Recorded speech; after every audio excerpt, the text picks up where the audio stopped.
President Trump is launching new attacks on the judicial system and going after judges who have issued dozens of orders blocking his agenda. If you look at the founders, the president had certain powers, and you have your three groups, and they all had supposed to be pretty equal powers. But you can't have a judge in Boston running foreign policy in places all over the country because he's got a liberal bent or he's a radical left person. That's what the executive branch is for. The president also lashed out at an unlikely target, conservative legal activist Leonard Leo. The former chair of the Federalist Society was a Trump confidant who helped shape his first-term judicial picks. Trump wrote on Truth Social Friday, "They were under the thumb of a real sleazebag named Leonard Leo. A bad person. I am so disappointed in the Federalist Society because of the bad advice they gave me on numerous judicial nominations."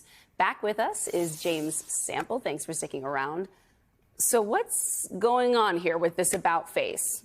It is a remarkable thing to see Donald Trump go after Leonard Leo. You know, if you think about the Trump administration going forward, if you think about the legacy in advance, the most enduring legacy of Donald Trump and his two administrations is going to be a product of Leonard Leo and Mitch McConnell, which is to say it is going to be the Supreme Court of the United States and the rightward turn that it has already taken, and the lower federal courts that have already moved significantly and will surely continue to move significantly. You know, they had a little bit of a falling out post-2020 to start with, but Leonard Leo has long been the establishment figure in Washington, D.C. when it comes to judicial nominations and judicial politics. The notion that Trump is distancing himself from the Federalist Society is a populist play for sure. It is an anti-establishment, anti-elitist play, but it is also a play that distances him from one of the most effective allies, an ally that, frankly, many on the left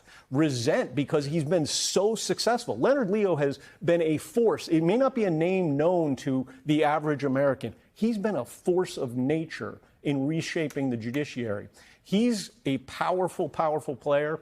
I suspect that this is Donald Trump playing the mean card before he eventually brings him back into the fold. Well, Trump has been calling the Federalist Society picks, whom Trump then nominated for the bench, things like radical liberal judges and what, they're all Marxists, things like that. It seems like what Trump wants is just judges who will agree with him. Loyal to him. Loyal to him. And how possible is it for him to put those judges in place? He still has the opportunity, obviously, to appoint or to nominate new judges. Would Congress go along with that? I suspect this Congress, this Senate, for now, probably will go along with that. He's also cut the ABA out of the process just this week. The way I think about this in terms, Donald Trump is on an extraordinary losing streak in the courts. Right now, the courts are the thing that is holding up democracy in a good way. But if you think about this, I don't know if anyone at the table is a baseball fan. The Chicago White Sox lost 121 games last year. Ask yourself this question. Does anybody here think it was because the umpires went rogue? Right. It was because they were a really, really bad baseball team.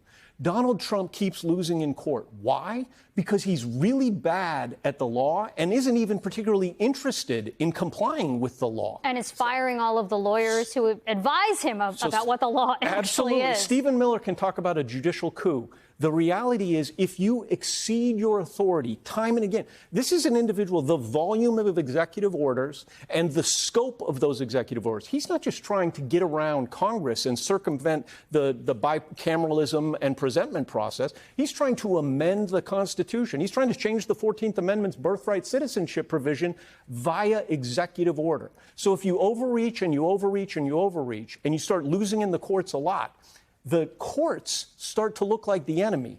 It might be a better idea to look in the mirror. You brought up Stephen Miller, and I just want to play you this soundbite really quickly from Stephen Miller on CNN on Friday. Take a listen. Is the sole head of the executive branch. She's the only officer in the entire government that's elected by the entire American people. Democracy cannot function. In fact, democracy does not exist at all if each action the president takes, foreign policy, diplomatic, military, national security, has to be individually approved by 700 district court judges. That's democracy. So if there's 15 communist crazy judges on the court, that each of them as a team working together can block and freeze each and every executive action.